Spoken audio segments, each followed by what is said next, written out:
Birkaç biçare gençlere verilen bir tembih, bir ders, bir ihtardır. Bir gün yanıma parlak birkaç genç geldiler.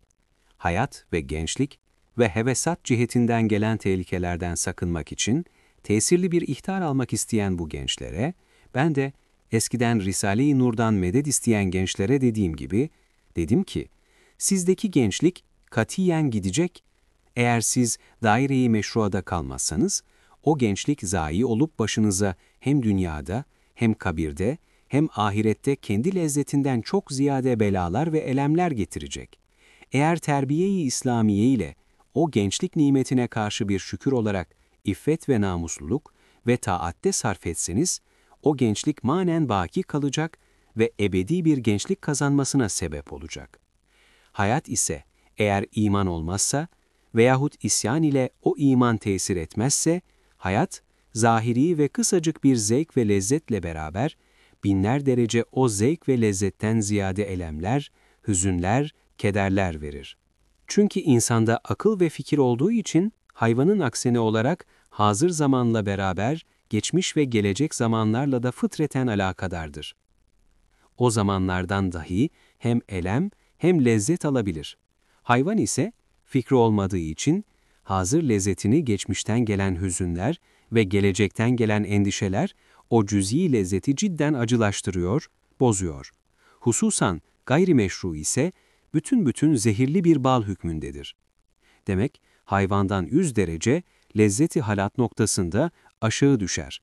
Belki ehli dalaletin ve gafletin hayatı, belki vücudu, belki kainatı bulunduğu gündür. Bütün geçmiş zaman ve kainatlar onun dalaleti noktasında mağdumdur, ölmüştür. Akıl, alakadarlığıyla ona zulümler, karanlıklar veriyor.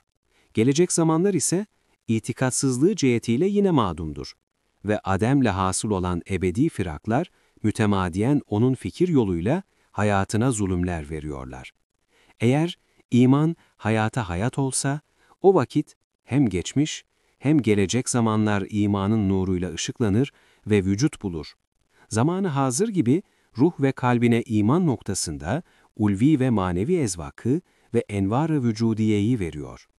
Bu hakikatin İhtiyar Risalesinde 7. ricada izahı var.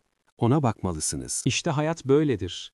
Hayatın lezzetini ve zevkini isterseniz, hayatınızı iman ile hayatlandırınız ve feraizle zinetlendiriniz ve günahlardan çekinmekle muhafaza ediniz.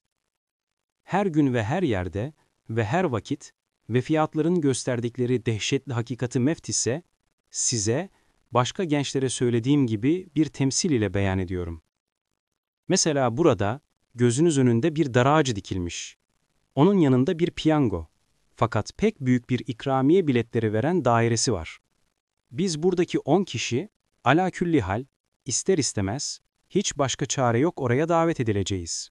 Bizi çağıracaklar ve çağırma zamanı gizli olmasından, her dakika, ya gel idam biletini al dar ağacına çık veyahut gel milyonlar altın kazandıran bir ikramiye bileti sana çıkmış gel al demelerini beklerken, birden kapıya 2 adam geldi. Biri yarı çıplak, güzel ve aldatıcı bir kadın, elinde zahiren gayet tatlı fakat zehirli bir helva getirip yedirmek istiyor. Diğer biri de aldatmaz ve aldanmaz ciddi bir adam, o kadının arkasından girdi, dedi ki, size bir tılsım, bir ders getirdim.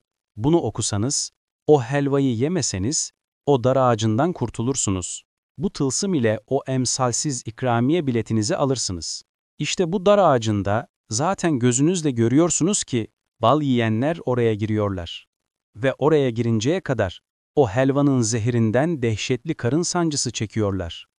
Ve o büyük ikramiye biletini alanlar çendan görünmüyorlar ve zahiren onlar da o dar ağacına çıktıkları görünüyor, fakat onlar asılmadıklarını, belki oradan kolayca ikramiye dairesine girmek için basamak yaptıklarını, milyonlar şahitler var haber veriyorlar.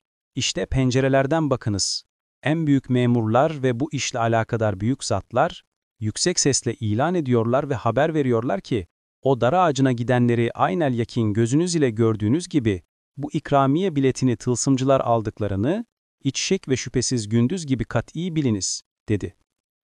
İşte bu temsil gibi zehirli bir bal hükmünde olan gayrimeşru dairedeki gençliğin sefahetkerane zevkleri, hazine-i ebediyenin ve saadet-i sermediyenin bileti ve vesikası olan imanı kaybettiği için, dar ağacı hükmünde olan ölüm ve ebedi zulümat kapısı olan kabrin musibetine aynen zahiren göründüğü gibi düşer. Ve ecel gizli olduğu için, genç ihtiyar fark etmeyerek, her vakit ecel celladı başını kesmek için gelebilir. Eğer o zehirli bal hükmünde olan hevesat-ı gayrimeşruayı terk edip, tılsım-ı Kur'ani olan iman ve feraizi elde etmekle ve fevkalade mukadderat-ı beşer piyangosundan çıkan saadet-i ebediye hazinesi biletini alacağına, 124.000 Enbiya aleyhisselam ile beraber, haddü hesaba gelmeyen ehli velayet ve ehli hakikat müttefikan haber veriyorlar ve asarını gösteriyorlar. Elhasıl, gençlik gidecek. Sefahatte gitmiş ise, hem dünyada hem ahirette binler bela ve elemler netice verdiğini ve o, gençler ekseriyetle, sui-istimalle, israfatla gelen evhamlı hastalıkla hastahanelere ve taşkınlıklarıyla hapishanelere ve sefalethanelere ve manevi elemlerden gelen sıkıntılarla meyhanelere düşeceklerini anlamak isterseniz, hastahanelerden ve hapishanelerden ve tabristanlardan sorunuz. Elbette hastahanelerin ekseriyetle lisanı halinden, gençlik sahikasıyla israfat ve suistimalden gelen hastalıktan eninler, eyvahlar işittiğiniz gibi, hapishanelerden dahi ekseriyetle gençliğin taşkınlık sahikasıyla gayrimeşru dairedeki harekatın tokatlarını yiyen bedbaht gençlerin teessüflerini işiteceksiniz. Ve kabiristanda ve mütemadiyen oraya girenler için kapıları açılıp kapanan o alemi berzahta, ehli keşfil kuburun müşehedatıyla ve bütün ehli hakikatın tasdikiyle ve şehadetiyle, ekser azaplar gençlik suistimalatının neticesi olduğunu bileceksiniz. Hem nevi insanın ekseriyetini teşkil eden ihtiyarlardan ve hastalardan sorunuz. Elbette, ekseriyette mutlaka ile esefler, hasretlerle, eyvah gençliğimizi badı heva, belki zararlı zayi ettik. Sakın bizim gibi yapmayınız diyecekler. Çünkü 5-10 senelik gençliğin gayrimeşru zevki için, dünyada çok seneler gam ve keder ve berzahta azap ve zarar ve ahirette cehennem ve sakar belasını çeken adam, en acınacak bir halde olduğu halde, er-radi bi darari la yunzaru lehu sırrıyla, hiç acınmaya müstahak olamaz. Çünkü zarara rızasıyla girene merhamet edilmez ve layık değildir. Cenab-ı Hak bizi ve sizi bu zamanın cazibedar fitnesinden kurtarsın ve muhafaza eylesin. Amin.